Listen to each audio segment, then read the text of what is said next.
Hello everyone! In previous lessons, we assumed constant interest rates. However, in reality, interest rates fluctuate and vary with the duration of an investment. In this lecture, we will incorporate these two assumptions to calculate actual present values. Consider a unit-based zero coupon bond with certainty years from now. The current price of this bond is given by the discount factor V of t, where y sub t is the 10-year spot interest rate. The spot interest rate varies with the term of an investment. The relationship is called the term structure of interest rates or the yield curve. Depending on the economic landscape, the yield curve can take different shapes. It could be upward sloping, downward sloping, or humped. Take a moment to pause the screen and look at the example shown. Notice that if we assume a constant interest rate, but the actual yield curve is downward sloping, the present value will be seriously understated. Suppose we are given this problem with three conditions. We need to find y of 1, y of 2, and y of 3. And for our first condition, our v of 1 is equals to 0.95, which implies that our y of 1 is equals to 0.0526. And for the second condition, the trading price is equals to the annual rate multiplied to v of 1 for the first year plus the observed value multiplied to v of 2 for the second year. And from this, we can calculate v of 2, which is approximately 0.9071, and this implies that our y of 2 is equals to 0.0499. And for our third condition, we follow the same process, but this time we have v of 1, v of 2, and v of 3 since it is exactly 3 years to maturity. And we will use the v of 2 derived earlier, and upon solving, our v of 3 is equals to 0.8624, which implies that our y of 3 is equals to 0.0506. Next, we recall that the spot rate is an interest rate for an immediate settlement. In the concept of forward interest rate, we look at the rate agreed today for a future period, from time t to t plus k. It is used to discount or accumulate cash flows over that future period. To help us understand this better, let us consider these two investments, both of which have a total duration of t plus k years. Investment 1 shows that an investment of 1 at the t plus k year spot rate accumulates of an amount of 1 plus y sub t plus k raised to t plus k. Investment 2 shows that an investment of 1 t year spot rate which accumulates to 1 plus y sub t raised to t, then reinvest the entire proceed at the rate of f of t, t plus k, accumulates to an amount by multiplying those two. Both investments should yield exactly the same amount of money at time t plus k, hence we have the following relation.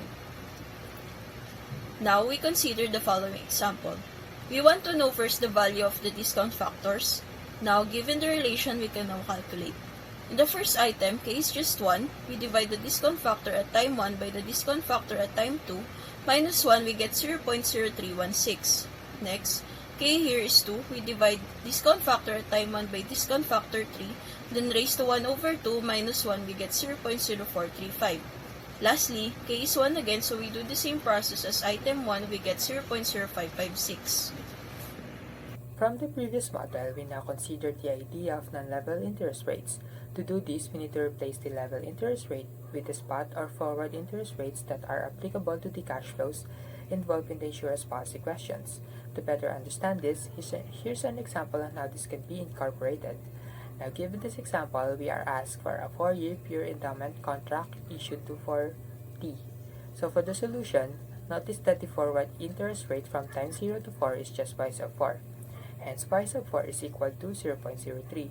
For the other spot rates, we can calculate them by this relation. By substituting the given time, we get these values. Then, by the equivalence principle, we have this. Solving them individually, the value for this notation is this. Then, same for this, by substituting the values to the summation, we will get this. Then, using those values, the annual net premium for this is equivalent to this amount. So there is a second method to solve for this example. We can also calculate the net annual premium retrospectively using this relation, where P is the annual net premium and the S double dot is the survival function. Given the forward rates, we can now easily calculate this. By substituting the values, we get this value. Then using that value, we get the annual net premium, which yielded the same amount from the previous method. So, as mentioned earlier, we assumed a fixed interest rate in previous lessons, but in reality, it fluctuates over time. For insurance, even small changes in interest rates can significantly affect premiums, and this is where we apply the idea of interest rate scenario models. This model accounts for uncertainty in future discounting. It is used to assess the impact of different interest rate scenarios, which helps manage interest rate risk effectively. To see how we can apply a collection of interest rate scenarios, let's take a look at the following example. This problem is a 4-year pure endowment policy, where the insured will receive a 1,000 payout if survive until the end of year 4. Given the following, we are asked to calculate the net annual premium for each scenario. To solve this, we first express the annual premium, and then, under CFM, TP60 is equal to the following. Thus, incorporating these two and substituting values from the given interest rate scenario model, the calculated net annual premium for scenarios 1, 2, 3, and 4 are as follows. Moreover, if we want to know the probability that the net annual premium exceeds a certain amount, say, in this example, 210, we will get the total probability associated with the relevant scenarios from the given model. Thus, the probability that the net annual premium is greater than 210 is 80%. Diversifiable is specific to a single firm, it is an internal problem, while non-diversifiable affects all firms, cannot reduce or remove its impact, unlike in diversifiable, it is possible. So for the insurers selling traditional life insurance, they are subject to this risk. First, the future lifetime of policyholders can be shorter or longer than it's predicted, resulting in insurance liability differs from the expected value. Second risk, the probability may differ from the actual value, which means the insurance liability may differ from the expected value too. And the last one is the uncertainty associated with interest rates, since the rates are random rather than fixed. The first one is diversifiable, while the last two are non-diversifiable, since this would affect all policies in the portfolio and cannot be reduced. Mathematically, it is diversifiable, but can be eliminated by increasing the number of policies in the portfolio, otherwise it is non-diversifiable. Mortality risk can be diverse in large insurance portfolios. We assume that interest rates and death probabilities are predictable, meaning the only randomness comes from policyholders' lifetimes. For a portfolio of N independent risks, the total future loss is shared among all policies. The loss per policy is the total loss divided by N. And since variance scales with the square of a factor, the variance per policy is the total variance divided by N squared. This simplifies to the variance of an individual policy divided by N. As N increases, variance per policy decreases approaching zero. This means larger insurance pools experience more predictable outcomes, which is a key principle in managing risk effectively. To understand more diversifiable mortality risks, let us have the following example. Identifying the given, we have the whole life insurance given to X, 90, with interest rate of 6% per annum and death benefit of 1 at the end of the year of death, and premiums payable at the beginning of each year, following the mortality table. Now, we are asked to calculate the following. For A, to get the net premium, we have the following formula.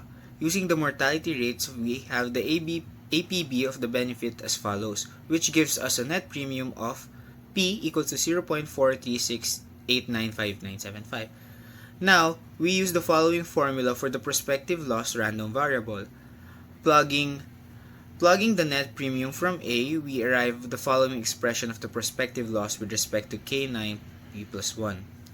Then, using this expression, we can arrive at the distribution of the prospective loss at discrete times K90 alongside the probability of survival.